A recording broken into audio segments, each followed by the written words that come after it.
à ce que les obligations qui ont été prises par chacun des opérateurs soient tenues. La deuxième chose, c'est que nous avons ouvert par la loi et par les décrets qui ont été pris dernièrement un certain nombre de possibilités, notamment ce qui s'appelle le roaming national. Donc permettre à un opérateur qui n'a pas de réseau dans une zone donnée de conclure un accord avec l'opérateur qui y est pour éventuellement faire passer ses appels ou ses clients. La troisième chose, c'est la mutualisation des équipements. Donc un opérateur peut louer de la capacité, peut louer une position de pylône, etc. pour disposer. Donc cela réduit l'investissement global pour cet opérateur-là dans une région donnée. Nous sommes même allés jusqu'à proposer aux opérateurs des zones d'exclusivité.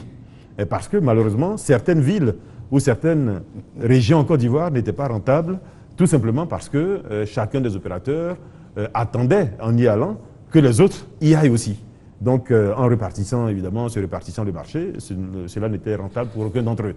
Donc, nous avons permis que cette réflexion-là soit faite de façon à donner aux opérateurs des zones d'exclusivité, donc qui permettraient à chacun d'entre eux d'aller de façon totalement rentable dans des zones qui autrement ne le seraient pas.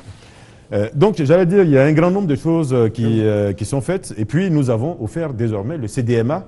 Donc, dans l'hypothèse où vous n'avez pas, c'est important peut-être de le dire aux populations, dans l'hypothèse où vous n'avez pas de réseau du tout et que vous avez une couverture CDMA, vous pouvez, même si vous êtes privé, même si vous n'êtes pas l'administration, vous pouvez tout à fait vous abonner à ce réseau CDMA. Et ce sont des tarifs qui sont bien moins chers que ceux du mobile. Nous avons décidé donc de l'ouvrir aux populations qui n'ont pas le téléphone mobile. L'Internet, semble-t-il, est plus cher ici qu'à Londres. J'allais dire, les véhicules sont malheureusement plus chers en Côte d'Ivoire aussi qu'à Londres. Vous savez, il y a des choses qui sont objectives. Quand vous fabriquez à Londres et que vous transportez pour venir ici, c'est forcément plus cher. Il se trouve que l'Internet fonctionne aujourd'hui sur des nœuds qui, pour l'essentiel, sont entre l'Europe et les États-Unis. Donc, quand vous acheminez du trafic vers nos pays, ce trafic-là emprunte des câbles sous-marins qui ont été construits. Donc, ce sont des investissements qu'il faut rentabiliser également. Ça coûte plus cher. Et plus on s'éloigne de ces points d'accès, malheureusement, plus ça coûte cher. Mais cela dit, je voudrais dire que sur les 3 dernières années, nous n'avions qu'un seul câble sous-marin quand nous arrivions en 2011, donc le câble SAT3, qui a été installé depuis 2002. Entre 2012 et 2014, 2 nouveaux câbles ont été installés. 2 nouveaux câbles qui ont multiplié par un grand nombre, j'allais dire 2 fois, la capacité qui existait auparavant. Mais le plus important pour nous, en installant ou en faisant la promotion de l'installation de ces câbles, c'était de créer un marché, de faire en sorte qu'il y ait une concurrence entre les opérateurs. Désormais, donc, nous avons le câble ACE et nous avons le câble WAX. Cela a permis, en 2 ans, j'insiste là-dessus, de réduire le coût de 57%, le coût de vente, en gros, de l'Internet de 57%. Évidemment, cela va continuer parce que nous allons nous intéresser spécifiquement à ce marché, nous assurer que les conditions de concurrence sont bonnes et faire en sorte que le régulateur puisse éventuellement interférer dans les modalités de fixation des tarifs de ces opérateurs. Très bien. Kolo Coulibaly, vous avez très peu de temps, malheureusement. On a perdu beaucoup de temps sur les TIC qui occupent, d'ailleurs, qui sont parfois envahissantes. On en parle depuis. Allez-y. Monsieur le ministre, bonsoir. Bonsoir.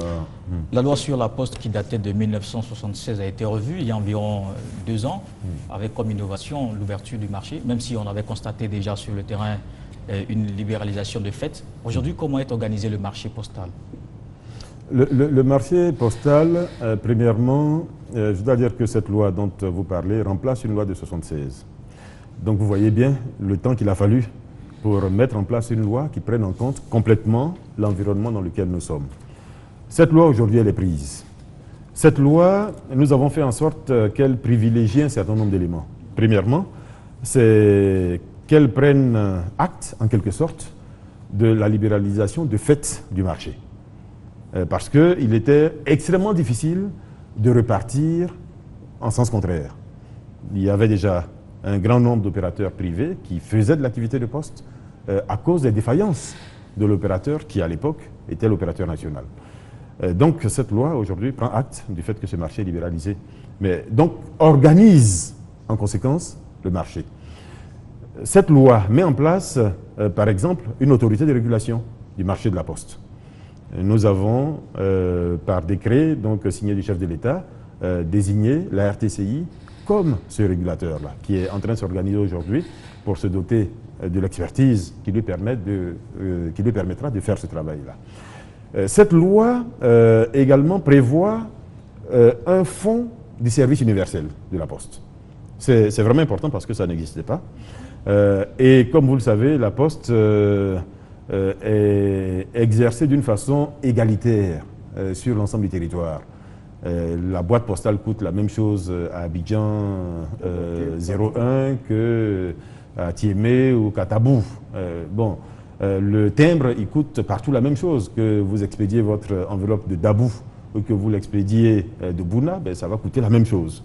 Voyez. Donc, il y a évidemment à créer autour de ça une péréquation qui va être prise en compte par ce fonds du service universel donc de la Poste, qui va permettre par ailleurs de continuer à investir dans la Poste. Aujourd'hui, nous avons près de 200 points de vente, mais il faut aller plus loin. Dans les villages, souvent, les gens ont besoin de recevoir un courrier, de transmettre un courrier, etc. Donc, il y a ce que nous appelons des points de présence qui vont être créés, qui vont permettre à la Poste donc d'avoir un réseau plus large. Monsieur le ministre, si vous permettez, on voit bien que effectivement vous êtes encore à l'étape de projet. Depuis 2 ans que la loi existe, vous parlez encore de prévoir. Est-ce qu'il n'y a pas d'effet, il n'y a pas de premiers résultats déjà après 2 ans? Mais les premiers résultats, c'est qu'il y a un régulateur qui a été désigné. Les premiers mais résultats, c'est que les collaborateurs en charge de la régulation de la Poste aujourd'hui sont recrutés et ont commencé à travailler. Les premiers résultats, c'est que nous avons déjà fait appel à tous les opérateurs du service postal sur l'ensemble du territoire national. Ils sont combien? Il y en a combien aujourd'hui? Aujourd'hui, nous avons quelques dizaines d'opérateurs qui se sont enregistrés. Nous avons exactement 39 opérateurs qui se sont enregistrés et aujourd'hui, donc, qui sont connus comme délivrants du service postal. Évidemment, une fois que la cellule qui est en place au niveau de la RTCI va être complètement fonctionnelle, tous les opérateurs, j'insiste là-dessus, qui n'auront pas été identifiés clairement, sortiront du marché, arrêteront de faire de l'activité de poste. Je reviens quand même sur ce que je disais tout à l'heure. Donc, le service universel, j'expliquais dans quel sens il doit aller. L'autre opération, c'est de faire en sorte qu'un opérateur soit désigné, c'est important là aussi, un opérateur soit désigné, qui soit en charge de ce qu'ils appellent le service universel de la Poste. Parce que malheureusement, tous les opérateurs qui vont être sur le marché ne peuvent pas tous faire la même chose. Et il faut bien qu'un opérateur soit en charge de ce service universel-là. Et pour l'instant, pour les 7 ans depuis la prise de la loi, c'est la Poste de Côte d'Ivoire qui a été désignée comme cet opérateur. Donc dans 7 ans, une évaluation sera faite du rendement de cet opérateur du service universel et l'État, en ce moment-là, décidera de reconduire ou pas. On aura le temps de parler de la Poste, mais rapidement, Monsieur le ministre, on constate encore toujours que l'environnement postal, après cette loi, le marché reste encore, on ne peut plus, avec un peu de désordre. Il suffit aujourd'hui d'avoir deux véhicules, communément appelés Gbaka, d'avoir un espace à Djamé, et on fait de l'activité postale. On fait du courrier, on fait du transfert d'argent. Monsieur le ministre, pourquoi il y a encore tout cela? C'est tout cela qui va s'arrêter. Mais vous savez, encore une fois... Mais ça prend du temps, c'est ça aussi la question. Ça fait 2 ans. Vous savez, ça ne fait pas 2 ans. La loi a été prise en 2013. Oui, on est en 2015. Non, elle a été prise en septembre 2013. Donc, soyons précis. Et puis, donnons-nous le temps de faire les choses bien. Encore une fois, nous vous expliquons que nous sommes en train de faire les choses d'une façon précise, d'une façon méticuleuse, d'une façon organisée. Les premières étapes ont été franchies. Nous allons aller progressivement vers ce que vous souhaitez, mais ça ne peut pas se faire. Vous savez, encore une fois, je dis, la loi ancienne existait depuis 1976.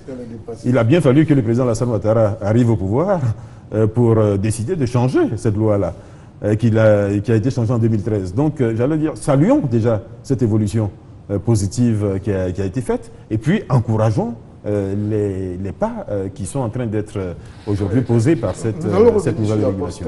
Le temps de faire un tour, monsieur le ministre, que la Poste, me semble-t-il, traîne des dettes suffisamment importantes, un passif assez lourd. Vous avez noté? Oui.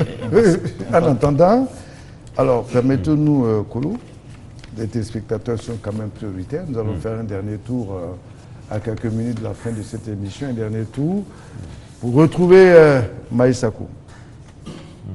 Oui, Monsieur Traoré Abou, nous avons une seule préoccupation à quelques minutes de la fin. C'est celle de Monsieur Saint-Joseph qui appelle des deux plateaux. Selon Monsieur Saint-Joseph, et ça concerne la Poste, le secteur postal, pour l'ouverture ou pour le renouvellement des boîtes postales, il n'y a pas eu de communication concernant les prix qui sont passés de 12 000 à 20 000 francs CFA. Et ce qui peine surtout M.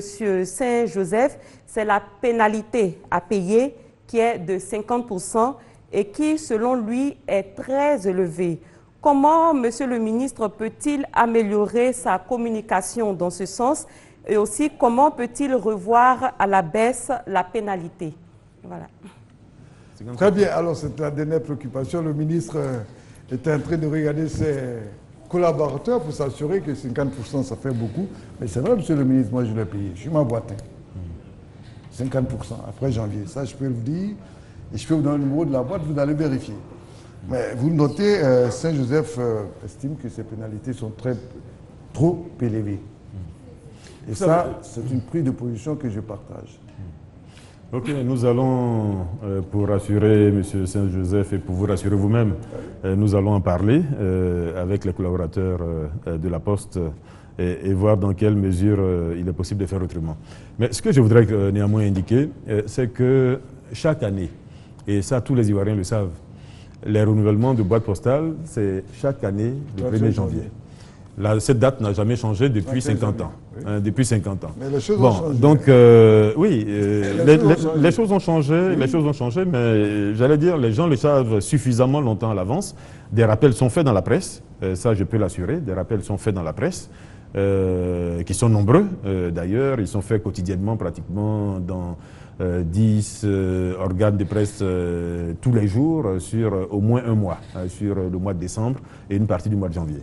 Bon, donc j'allais dire c'est quand même suffisamment insistant pour que les propriétaires de boîtes le comprennent. Compris, maintenant, sur le prix n'a pas changé cette année, le prix il a changé depuis l'an dernier. Le prix il a changé depuis l'an dernier, donc depuis 2013. Et à l'époque, nous avions expliqué pourquoi. Parce que 2 000 francs par an, 20 000 francs, pardon, 20 000 francs par an, ça revient à moins de 2 000 francs par mois. Moins de 2 000 francs par mois, prenez un bureau de poste, c'est au moins des locaux, c'est des véhicules, c'est un centre de tri, c'est du personnel, etc., etc. Donc, j'allais dire, il y a un minimum de charges. Et je peux vous assurer que même à 1500 francs, 1800 francs, vous ne couvrez pas ces charges-là. Bon, mais la Poste est un service public, continuez de faire des efforts. Très bien. Il y avait une question? Oui, monsieur le ministre, justement, on parle de la Poste. Aujourd'hui, où on en est avec le plan global de relance de la Poste du Côte d'Ivoire? Ben, merci de nous donner l'occasion effectivement de parler de la Poste de Côte d'Ivoire. Nous avons parlé tout à l'heure des réformes qui ont été faites au niveau du secteur postal dans son ensemble. Donc la Poste de Côte d'Ivoire devient un acteur